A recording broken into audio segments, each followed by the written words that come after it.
नमस्कार। जय तंत्र मंत्र केंद्र में मैं आप सबका हार्दिक स्वागत एवं अभिनंदन करता हूं। मेरे प्रिय भाई बहनों, यूट्यूब पर पहली बार अतिचंडा महादेवी की साधना अद्भुत, सब कुछ दिलाने वाली, असंभव को संभव बना देगी। और अतिचंडा का नाम आपने बहुत कम सुना होगा या सुना ही नहीं होगा, जिनका अग्नि पुराण में वर्णन है। इसके लिए आपको हमारा वीडियो अंत तक देखना पड़ेगा। यदि आपने हमारा चैनल अभी तक सब्सक्राइब नहीं किया है तो लाल वाली बटन दबाओ और घंटी बजा दो। कोई शुल्क एवं चार्ज नहीं कटेगा। आप हमारे वीडियो को फेसबुक पर, व्हाट्सएप पर, ट्विटर अकाउंट के माध्यम से और इंस्टाग्राम पर अधिक से अधिक शेयर करें। लाइक और कमेंट करना भी आपका धर्म है। दुनिया में जिसका कोई नहीं, मैं उसका हूँ। यदि आपको अपनों ने धोखा दिया है अथवा आपको परायों ने धोखा दिया है तो आप एक बार मुझे अवश्य आजमाएं। हमारा मोबाइल नंबर है 9305 63 71 73। हमसे बात करने का टाइम भारतीय टाइम के अनुसार दिन में दोपहर 12 बजे से 2 बजे के बीच का है। यदि आप सच्चा, पवित्र, निस्वार्थ दिव्य प्रेम पाना चाहते हैं अथवा सच्चा, पवित्र, निस्वार्थ दिव्य प्रेम देना चाहते हैं तो आपका स्थान मेरे लिए मेरे प्राणों से भी करोड़ों गुना ऊपर है।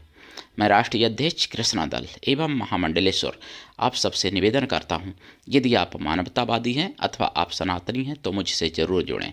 यदि आप में योग्यता हुई तो मैं आपको पदाधिकारी भी बनाऊंगा अपने संगठन कृष्णा दल में। ये कृष्णा दल हमारा आपका सबका एक परिवार है। आप देश विदेश में, विश्व के किसी भी कोने में रहते हैं, किसी भी जाति धर्म से हैं, कोई दिक्कत नहीं। आप हमारे दिए हुए ज्ञान से भरपूर लाभ उठा सकते हैं। मेरे प्रिय भाई बहनों, मैं आपको अतिचंडा की साधना बताऊं। ये उग्रचंडा से भी ज़्यादा सब कुछ देने वाली और उग्रचंडा माता से भी ज़्यादा महान, बड़े से बड़े कष्टों को मिटाने वाली। हालांकि कष्ट तो सभी देवियां मिटा सकती हैं, लेकिन इनका नाम ही है अतिचंडा। इनकी पूजा होती है। अग्नि पुराण में वर्णन है।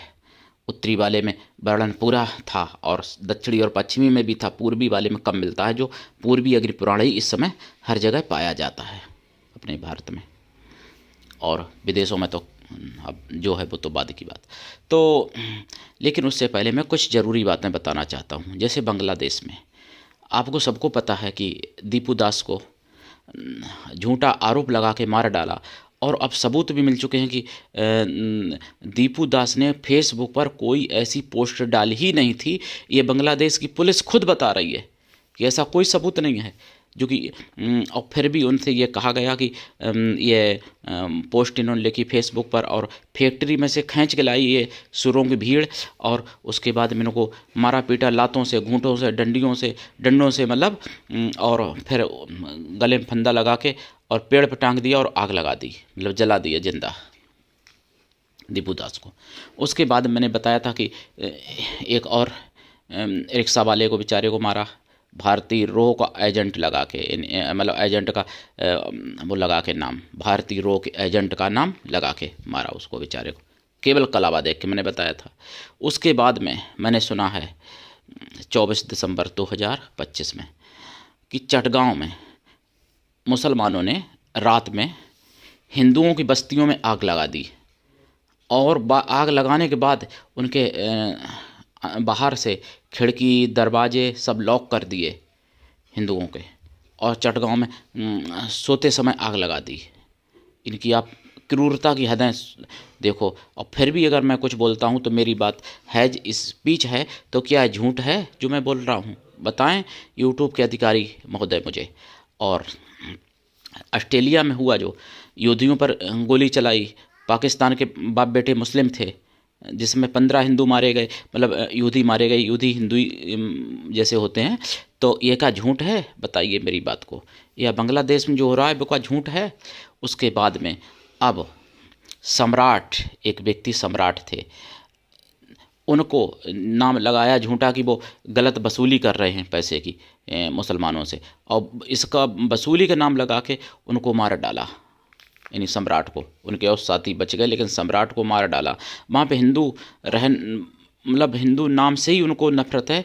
हिंदू का वहाँ होना बहुत ही एक अपराध जैसा हो गया है। एक बहुत सबसे बड़ा जुर्म अगर है बांग्लादेश में तो हिंदू होना जुर्म है, प्रिय भाई बहनों। फिर भी आप लोग नहीं जागते, फिर भी आप हिंदुओं को मिटाने में लगे हो या हिंदुओं से ईर्ष्या करते हो, हिंदुओं से जलते हो। अरे भाई समझ जाओ, नहीं तो 12 साल में, कहीं 10 साल में, कहीं 15 साल में आपके घर पर भी वही भीड़ आएगी जिहादियों की। और तब तुमको आएगा कि मेरे बगल का, मेरे पड़ोस का कोई हिंदू अगर था तो हम लोग कुछ उससे मजबूत थे, आज वो नहीं है, तो आज मेरी माँ बहन बेटियों पत्नियों के साथ ये हो रहा है। क्योंकि वही सब कुछ होगा बांग्लादेश में। हिंदुओं के घर में घुसते हैं जिहादी भीड़ सुअरों की, और ये सुअर पतियों को, उनके बच्चों को सामने करके, उनकी छोटी छोटी बच्चियों का, महिलाओं का बलात्कार करते हैं। 15-15, 20-20, 25-25 लोग, 30-30 लोग, और उसके बाद महिलाओं को मार देते हैं। उसके बाद में फिर बच्चों को मार देते हैं। कुछ लोग ऐसा करते हैं कि छोटे बच्चों को माता बाप के सामने, माँ बाप के सामने उनके मार देते हैं। 5-5 साल के बच्चे, 2-2 साल के बच्चे, 1-1 साल बच्चे को बुरी तरीके से मारते हैं। इन सुअरों में इतनी क्रूरता भरी हुई है, लेकिन फिर भी आप हिंदू नहीं समझ रहे हैं हिंदुओं को फिर भी। अच्छा, अब तो ये तो बांग्लादेश की, अब मैं आपको बता दूं ये कहानी। देखिए, मध्य प्रदेश में सागर ज़िले की कहानी, जिसमें लवजाद किया, एक तरफा लवजाद, और उसके बाद में उसको मतलब यानी मैं क्या बताऊं, बहुत कुछ हो रहा है। सागर ज़िले में भी लवजाद हुआ। एक फर्रुखाबाद के व्यक्ति ने लवजाद किया हिंदू से, और झूठा मतलब कलावा और कड़ा पहन लिया। फर्रुखाबाद, यूपी के फर्रुखाबाद के व्यक्ति ने, और मिलने को हिंदू युवती को बस अड्डे पे बुलाया। जब उनको शक हुआ और हिंदू लोगों को, तो उससे पूछताछ की। उसने अपना कलावा और कड़ा उतार के फेंकने लगा। लवजियात से वो बच गई बेचारी, नहीं तो उसका जीवन बर्बाद हो जाता। फर्रुखाबाद की घटना है, उत्तर प्रदेश की। और ये जो मैं सागर की बता रहा हूँ, सागर ज़िले की, यहाँ लवजियात किया। और यहाँ भी वही पैटर्न, मतलब पैटर्न वही है कि हिंदुओं को मिटाना है किसी भी तरीके से, चाहे उनकी लड़कियाँ को अपनी तरफ फंसा के, चाहे फिर हिंदुओं को कत्ल करके, मतलब लेकिन मिटाना है उनका ये फर्ज, मतलब फ़र्ज अपना समझ लिया है सीधा। और मैंने बांग्लादेश की आपको बताई, सम्राट को मार दिया, दीपू दास को मार दिया, आग लगा दी चटगांव में। रोक एजेंट का नाम झूठा लगा के हिंदू को मारा, जबकि मारा पीटा मतलब जान बच गई, पुलिस आ गई थी इसलिए। तो मेरे प्रिय भाई बहनों, आप समझिए। और इस बांग्लादेश के सुअर के देश के, ये सुअरों का देश है बांग्लादेश, तो इन सुअरों से सावधान रहिए। ये मत सोचिए कि भारत में ऐसे सुअर नहीं हैं। भारत में भी बहुत सुअर हैं जो हिंदुओं को मिटाना चाहते हैं, सनातन धर्म को मिटाना चाहते हैं। और हम क्या बताएं, और हमारे हिंदू धर्म में भी बहुत जयचंद बने हुए हैं लोग, लेकिन ये नहीं मालूम जयचंद का भी काट डाला था, वैसे ही तुम्हारा भी नंबर आ जाएगा। अगर तुम अच्छे हिंदुओं को अभी मिटते हुए देखोगे या मिटाने में उनकी मदद करोगे, तो फिर कल नंबर तुम्हारा भी आएगा, ये मेरी गारंटी है। हम रहें ना रहें, लेकिन ये बात सत्य होगी, होके रहेगी सत्य ये बात, मेरे प्रिय भाई बहनों। इसलिए मैं आप सबको जागरूक करना चाहता हूँ। और हम तो खैर एक संत हैं, और राष्ट्रीय संत हैं। गुरु की कृपा से हम देखिए बहुत मुश्किल से समय निकाल पाते हैं, क्योंकि मेरे पास समय बहुत ही गिना चुना, बहुत कम समय होता है। लेकिन मैं चाहता हूँ कि आप लोगों को तक देश की जानकारी जो है वो पहुँचाऊँ, और अपने प्रियजनों को सावधान करूं। मध्य प्रदेश में सीहोर ज़िले का जो है, वहाँ क्या हुआ, करड़ी सेना के लोग आ रहे थे, और जिहादी की भीड़ ने दर्जनों पत्थर फेंके, मतलब उन पर पथराव कर दिया। बहुत पत्थर फेंके, उनकी गाड़ी सब टूट गई अकाड़ से। उनका कोई दोष नहीं था, करड़ी सेना केवल रोड पे आ रहे थे बेचारे। तो ये हर जगह ऐसा हो रहा है। बरेली की मैंने घटना बताई थी आपको, तहसीन नाम के व्यक्ति ने सरेआम बाजार पर, रोड पे महिला को छेड़छाड़ की थी। तो मेरे प्रिय भाई बहनों, आप लोग जागिए, और जब आप लोग जगोगे तभी बच पाओगे, नहीं तो बंटते रहोगे तो कटते रहोगे। ये मत सोचना कि ये मेरे पड़ोस का हिंदू कमज़ोर है तो मैं इसका साथ नहीं दूंगा, या फिर मतलब इसको हम मिटा दें तो इसका घर मकान हमको मिल जाएगा। अरे तुम उसका घर मकान क्या लोगे, तुम अपना बचाने की चिंता करो। क्योंकि उस हिंदू को भले तुम मिटा दो, लेकिन तुम्हारे घर पर 12 साल में या 15 साल में भीड़ आ रही है पक्का जिहादियों की, ये 100% मेरी गारंटी है। अगर हाँ जागरूक रहोगे, बचने का उपाय करोगे तो बच सकते हो, नहीं तो फिर जो बांग्लादेश में हुआ वही तुम्हारे घर पर होगा, तुम्हारी आंखों के सामने होगा, तुम उसको देखोगे, ये बात निश्चित है। मेरे प्रिय भाई बहनों, अब मैं आपको अतिचंडा देवी की साधना बता दूं। ये साधना बहुत ही उग्र है, और सब कुछ दिलाने वाली ये साधना है, सारे शत्रुओं को जड़ से मिटाने वाली है ये साधना।